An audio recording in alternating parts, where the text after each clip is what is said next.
Hello everyone. अगर आप एक कंजर्वेटिव इन्वेस्टर हैं तो आप सोच रहे होंगे कि आपको डेट म्यूचुअल फंड में इन्वेस्ट क्यों करना चाहिए when compared with traditional fixed deposits. इस वीडियो में हम आपको दोनों प्रोडक्ट्स का डिफरेंस बताएंगे एंड आपको समझाएंगे कि क्यों डेट म्यूचुअल फंड आपके गोल्स के लिए एक बेटर ऑप्शन हो सकता है। तो सबसे पहले रिटर्न्स की बात करते हैं। फिक्स डिपॉजिट इंडिया में ऑफर करते हैं 6 से 7% का रिटर्न। ये इन्वेस्टमेंट तो सेफ है लेकिन रिटर्न्स बेस्ट नहीं है।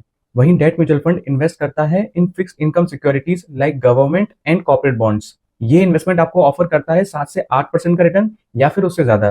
These date mutual funds can offer you hire returns specially जब मार्केट में इंटरेस्ट रेट गिरता है। और अगर फिक्स डिपॉजिट की बात करें तो आपका अमाउंट ब्लॉक हो जाता है और अगर आप प्री मैच्योर विड्रॉ का प्लान करते हैं तो आपको 0.5% का पेनल्टी देना पड़ता है बैंक को। वहीं डेट म्यूचुअल फंड आपको ऑफर करता है बेटर लिक्विडिटी। आप जैसे ही अपने डेट म्यूचुअल फंड में रिडेम्पशन की रिक्वेस्ट करते हैं आपको म्यूचुअल फंड की तरफ से आपके बैंक अकाउंट में पैसा आ जाता है। एंड इसीलिए ये डेट म्यूचुअल फंड्स बेस्ट हैं अगर आपको अपना पैसा बहुत ही शॉर्ट नोटिस पे यानी कि 1 से 2 दिन के अंदर चाहिए तो। अब बात करते हैं इन्फ्लेशन बीटिंग रिटर्न्स की। क्योंकि आप अपनी एफडीज एक फिक्स रिटर्न पर इन्वेस्ट करते हैं तो मार्केट में अगर इन्फ्लेशन बढ़ता है उससे आपके रिटर्न्स पे कोई भी चेंजेस नहीं आता है एंड हेंस ये एफडीज कभी भी मार्केट के इन्फ्लेशन को बीट नहीं कर पाते हैं। वहीं अगर हम बात करें डेट म्यूचुअल फंड की जो कि इन्वेस्ट करते हैं इन्फ्लेशन इंडेक्स बॉन्ड्स में जो कि आपके इन्वेस्टमेंट्स को प्रोटेक्ट करता है फ्रॉम इंक्रीजिंग प्राइसेस। तो जब भी मार्केट में इंटरेस्ट रेट कम या ज्यादा होता है म्यूचुअल फंड के एक्सपर्ट फंड मैनेजर्स इंश्योर करते हैं कि आपको आपके इन्वेस्टमेंट पर बेस्ट रिटर्न मिले। अब बात करते हैं variety and flexibility in your investment, जहाँ पे फिक्स डिपॉजिट बहुत ही स्ट्रेट फॉरवर्ड होते हैं और उसमें एक फिक्स रिटर्न मिलता है। इन डेट म्यूचुअल फंड्स आप इन्वेस्ट कर सकते हैं multiple type of mutual fund जो आपको डिफरेंट इंटरेस्ट रेट देते हैं as per different time horizon, जैसे कि liquid fund, short term fund या फिर गवर्नमेंट सिक्योरिटीज फंड।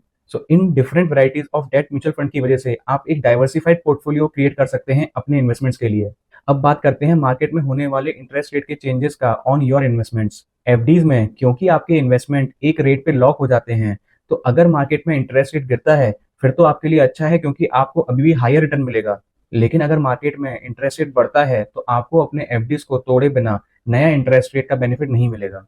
वहीं डेट म्यूचुअल फंड के केस में अगर मार्केट में इंटरेस्ट रेट कम होता है तो आपके इन्वेस्टमेंट्स ऑलरेडी लॉन्ग टर्म के लिए इन्वेस्ट कर दिए जाते हैं सो दैट इन गिरते हुए रेट्स का आपके इन्वेस्टमेंट पे कोई फर्क ना पड़े। वहीं अगर मार्केट में इंटरेस्ट रेट बढ़ता है तो ये फंड मैनेजर इंश्योर करते हैं कि वो पुराने इन्वेस्टमेंट्स को सेल करके नए बॉन्ड्स को बाई करे जिसमें आपको हायर इंटरेस्ट मिले। फाइनली बात करते हैं टैक्सेशन के ऊपर। क्योंकि एफडीज में लगता है टैक्सेशन ऑन एक्रूवल बेसिस, जिसका मतलब होता है कि आपने जितना भी इंटरेस्ट अर्न किया है उस फाइनेंशियल ईयर में आपका वो इंटरेस्ट अमाउंट आपकी total earnings of that financial year में ऐड कर दिया जाता है to calculate your tax liability. Whereas in the case of debt mutual fund आपका टैक्स लाइबिलिटी बनता है तब जब आप अपने इन्वेस्टमेंट्स को रिडीम करते हैं। So why to choose debt mutual funds over fix deposits? Higher potential returns, greater liquidity, flexibility, protection against inflation and slightly better tax efficiency. But remember, avoid investing in credit risk debt mutual funds, especially अगर आप first time investors हैं, because these mutual funds have some market risk associated with them. So I hope now you can choose the option which fits to your goal.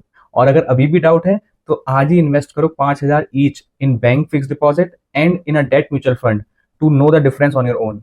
संपन्न रहिए, खुश रहिए।